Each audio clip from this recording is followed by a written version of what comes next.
Hi, and welcome to MQW Driving School YouTube channel. We're back again with 17 competencies for PDI and standard check. So we are under the heading of risk management. So we're going ahead on the next line we was doing before. It was direction, instruction, surroundings, like that. So we are on the next line. So the next line is, was any verbal or physical intervention by the trainer was timely and appropriate? So we're going through this part now. So first of all, if you look on my other lines, if you're watching the pupil actions and if you're watching the surrounding and if you're already looking all ahead of the car and managing the risk on the way of your lesson, like looking thing ahead early as possible, talking about it early as possible, doing Q&A about that thing, sorting it out, know the level of the student, ability and experience, giving them direction in a good time, instruction in a good time, and then know his level, can he do this or not, choosing the right lesson for him with like a goal and plans, needs, then majority of the time you don't have to intervene. If you don't have to intervene, that means everything is going smooth. That means you don't have to fall down in this heading to intervene. If you're doing a lesson in a proper way where you question answering him in a good time, watching him, you know what he's going to do, more likely you question him, prompt him, guide him, come to the levels, choose the right lesson for him, goal and need, it don't happen. So think that way. So overall, you have to think about the client center. So you always have to think about the client center approach, and you have to remember the balance.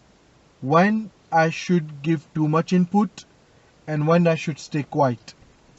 This is one of the very common problem. Some PDIs and some ADIs giving too much talking and some people are too much quiet. You have to find the balance. Staying quiet means he's doing okay, which means gaining confidence.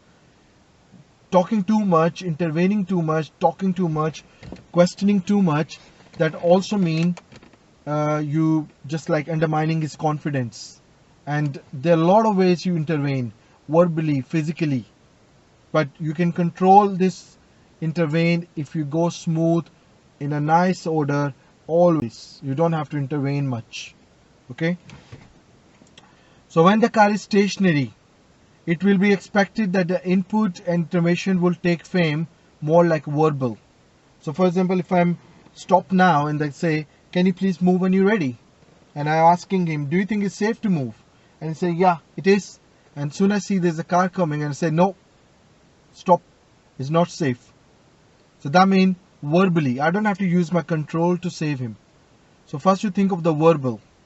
Verbal intervene is much better than physical intervene, like grabbing his wheel, suddenly controlling, going with the signal, cancel the signal, pressing the brake, pressing the clutch, controlling in this one. I see so many people go to the steering wheel so quickly. Anything happen, they don't speak, they don't tell, they don't question, they just grab the wheel. So you're going to the next level straight away where you can handle the situation easily. That means you not giving them a confidence. So when you are in the moving car, like a moving environment, sometimes when you stay silent is much better. That means you're telling student you're doing okay.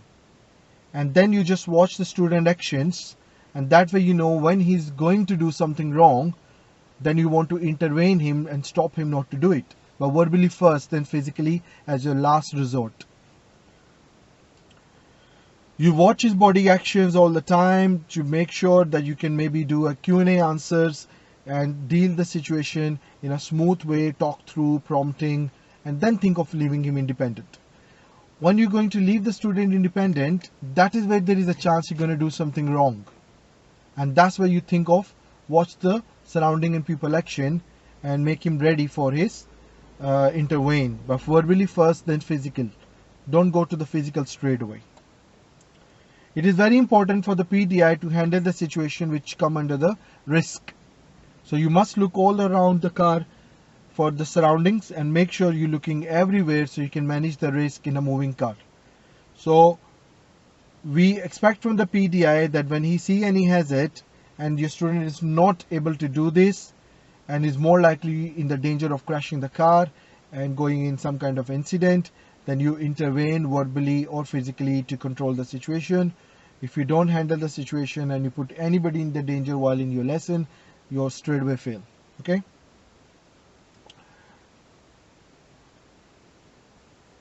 So now there are some good points you have to remember which can give you the good numbers. So for example, as a PDI or ADI, if you intervene in a way actively which supports the pupil learning process, not like decreasing their confidence, and deal this very safely, then you get 3 numbers. If you allow the pupil to deal with the situation appropriately, not like look properly, come on, you're not looking, slow down, no stop, let them go. You're not letting him do it. So that means you intervene to him too much. You're not letting him doing it. Watch him doing first. If you're not doing okay, then think of speaking. If you start taking the control of the situation where the pupil is clearly can do it, or is opposite way as well. If you can see the situation which student cannot do it and you're still letting him do it, so not intervening. So think about that points. So negative points, when you ignore that there is a developing situation happening, student is cannot able to do it, is totally out of the confidence, it's so hard for him to do it, but you still don't know what to do, how to intervene, what to say, or staying quiet, waiting for him to deal with him by himself. So you can lose numbers, like maybe 1. Or you're taking the situation straight away where you can not letting the student to do it. You're forgetting about his ability and experience to do it and trying to intervene more to keep everyone safe, where he can do it, the responsibility, and keep everyone safe. Or you constantly intervening him unnecessarily. Please don't do this, cover the clutch, cover the brake, now watch, now okay, cancel the signal, do this, do that. No, you're not letting him do it. You're intervening too much.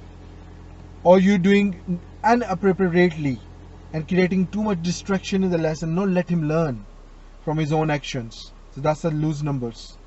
Or you're undermining his confidence by not letting him do, asking him too much question, or not giving him confidence. And you just taking full control of the lesson like a talk through and never letting him doing it. So that means all you lose numbers, like you doing the lesson all in a talk through and guidance. So first of all, try to look far ahead. Watch people actions. Know his ability and experience. Choose the right goal and find the right need of his lesson. Choose appropriate area, suitable area for the practice. If the person can't do it, student can't do it, ready to adopt the lessons. Give direction, instruction in a good times.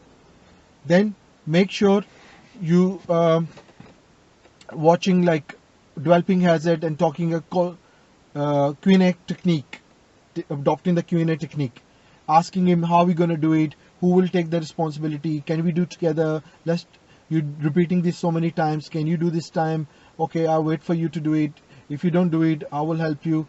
If you go in all sequence, lesson plan, risk management, step by step, hopefully you will never fall down to intervene. If you don't have to intervene, that means you get 3 numbers because you don't have to intervene him.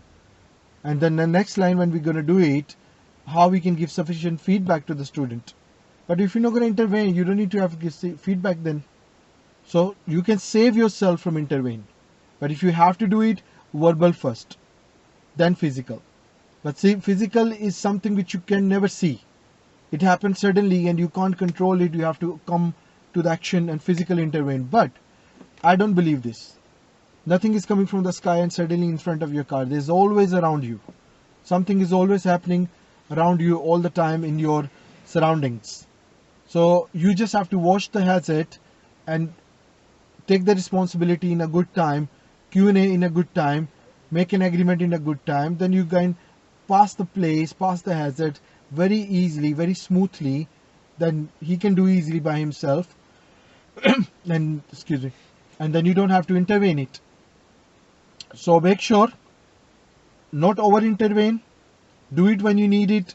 Verbal first, physical in the last. And let his confidence stay up, not down. Thank you for watching. We come back again for the next line. which is a sufficient feedback. Thank you.